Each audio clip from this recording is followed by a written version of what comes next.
सतही तनाव।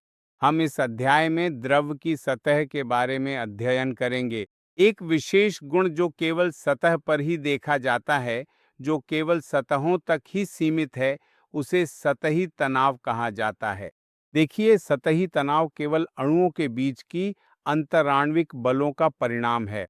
अंतराण्विक बलों का अर्थ है अणुओं के बीच का बल, लेकिन जब अणु एक ही पदार्थ के होते हैं तो उसे सांद्रता बल कोहेसिव फोर्स कहते हैं, और जब अलग अलग पदार्थों के अणु होते हैं तो उसे आसंजक बल एडहीसिव फोर्स कहते हैं। इन दोनों बलों में से कौन सा अधिक है और कौन सा कम है, इसके आधार पर सतही तनाव का गुण निर्धारित होता है।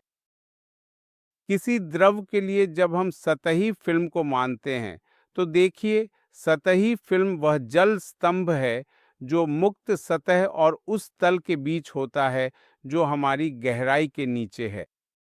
इसे सतही फिल्म कहा जाता है। इस फिल्म में सभी अणु तनावग्रस्त होते हैं। तनावग्रस्त का अर्थ है कि वे एक विशेष प्रकार के बल के अधीन होते हैं, क्योंकि फिल्म में मौजूद अणु पूरी तरह से बलों द्वारा संतुलित नहीं होते हैं। तो इस फिल्म में अणु हमेशा किसी अतिरिक्त बल के अधीन रहते हैं। बल हमेशा संभावित ऊर्जा के लिए जिम्मेदार होता है। इसका मतलब है कि सतही फिल्म में अणुओं के पास अतिरिक्त संभावित ऊर्जा होती है। यह संभावित ऊर्जा हमेशा सतह क्षेत्र पर निर्भर करेगी। आप जानते हैं कि किसी भी चीज की स्थिरता के लिए संभावित ऊर्जा हमेशा न्यूनतम होनी चाहिए।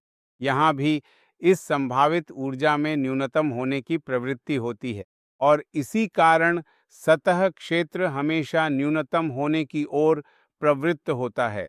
इस तरह सटीक रूप से कहें तो हर द्रव फिल्म में वक्र गोलाकार बनने की प्रवृत्ति होती है। गोलाकार क्यों? क्योंकि किसी निश्चित आयतन के लिए गोलाकार सतह का सतह क्षेत्र सबसे कम होता है। तो एक बात स्पष्ट है, इस गुण के कारण हर द्रव सतह में गोलाकार बनने की प्रवृत्ति होती है। लेकिन याद रखें, जब बूंद छोटी होती है तो वह गोलाकार होती है, लेकिन जब बूंद का आकार काफी बड़ा हो जाता है तो गुरुत्वाकर्षण के कारण वह छपट्टी हो जाती है। जहां तक परिभाषा का सवाल है, सतह तनाव बराबर होता है प्रति इकाई लंबाई पर लगने वाले बल के। कौन सा बल? अतिरिक्त अणुओं के बीच का बल। किसकी लंबाई? सतह की लंबाई। तो आप सतह पर एक काल्पनिक रेखा मानिए, और उस रेखा की प्रति इकाई लंबाई पर जो बल कार्य करता है वही सतह तनाव कहलाता है। इसकी इकाई न्यूटन प्रति मीटर है। यह बल हमेशा सतह के स्पर्शरेखीय टेंजेंशियल रहेगा। अब सतह तनाव द्रव की प्रकृति पर निर्भर करता है। इसका क्या मतलब है? प्रत्येक द्रव की अपनी विशेषता होती है, और इसी प्रकार उसका पृष्ठ तनाव का मान भी परिवर्तनशील होता है। उदाहरण के लिए, पानी के लिए यह SI में 0.073 है, जबकि पारे के लिए यह 0.465 है। पृष्ठ तनाव तापमान से भी प्रभावित होता है। यह तापमान पर पृष्ठ तनाव की निर्भरता का संबंध है। थीटा यहाँ है तापमान।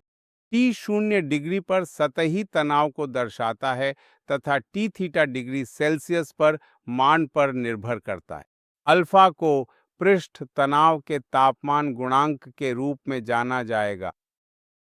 समीकरण स्वयं आपको यह संकेत देता है कि सतही तनाव तापमान के साथ कम हो जाएगा, और अंततः यह बहुत दिलचस्प हो जाता है कि एक विशेष तापमान पर सतही तनाव शून्य हो जाता है।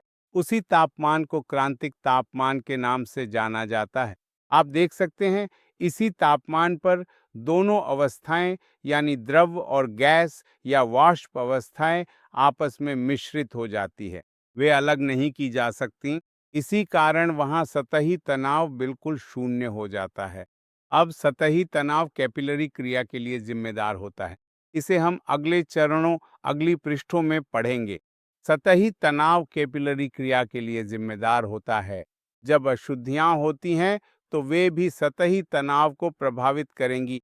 उदाहरण के लिए, यदि आप नमक डालते हैं तो सतही तनाव नमक डालने से सतही तनाव बढ़ जाएगा। अगर आप डिटर्जेंट, साबुन, डेटॉल आदि डालेंगे तो सतही तनाव हमेशा कम हो जाएगा। सतही तनाव कम हो जाता है। इसका सीधा अर्थ है कि द्रव अणुओं के लिए आंतरिक बल कम हो गया है और यह कपड़ों की सफाई के लिए सहायक बन जाता है। देखिए, जब आप कहते हैं कि तापमान सतही तनाव को कम करता है, तो यह आप अपनी रोजमर्रा की जिंदगी में देख सकते हैं। जब आप सूप पीते हैं और वह गर्म होता है। सिर्फ सूप ही नहीं, आप चाट जैसी उन चीजों का भी उदाहरण ले सकते हैं जो बाजार में तैयार मिलती हैं। जब आप उसका आनंद लेते हैं, जब वह ज्यादा गर्म होता है, तो आपको यह भी समझाना चाहिए कि जब तापमान बढ़ता है तो सतही तनाव कम हो जाता है। इसका मतलब है कि द्रव के कणों में आपस में सिमटने की प्रवृत्ति कम होगी और वह आसानी से जीभ पर फैल जाएगा।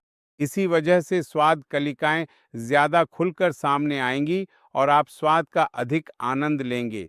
आप कहेंगे कि यह अद्भुत और स्वादिष्ट है। तो आप कह सकते हैं कि सतही तनाव भी आपके जीभ पर मिलने वाले स्वाद को निर्धारित करता है।